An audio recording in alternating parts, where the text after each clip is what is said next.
अस्सलाम वालेकुम viewers, welcome back to my YouTube channel. उम्मीद करती हूँ आप सब खैरियत से होंगे and thank you so much आप लोगों का कि आप लोगों ने मुझे सपोर्ट की। तो I am so so so happy today. Thank you so much, बहुत बहुत शुक्रिया। अब इसी तरह से मेरे वॉच टाइम भी आप लोग कंप्लीट करवा दें तो और मज़ा आ जाएगा।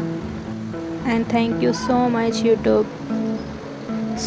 जिसने मेरा चैनल सब्सक्राइब किया है उसके लिए थैंक यू, और जिसने अभी तक मेरा सब्सक्राइब नहीं किया है तो प्लीज़ मेरे चैनल को सब्सक्राइब करें, लाइक करें और शेयर करें, और इसी तरह मुझे सपोर्ट करते रहें। और इसी तरह आप लोग मुझे सपोर्ट करते रहें ताकि मैं अच्छे अच्छे डिज़ाइन आप लोग के साथ बना के शेयर करती रहूँ।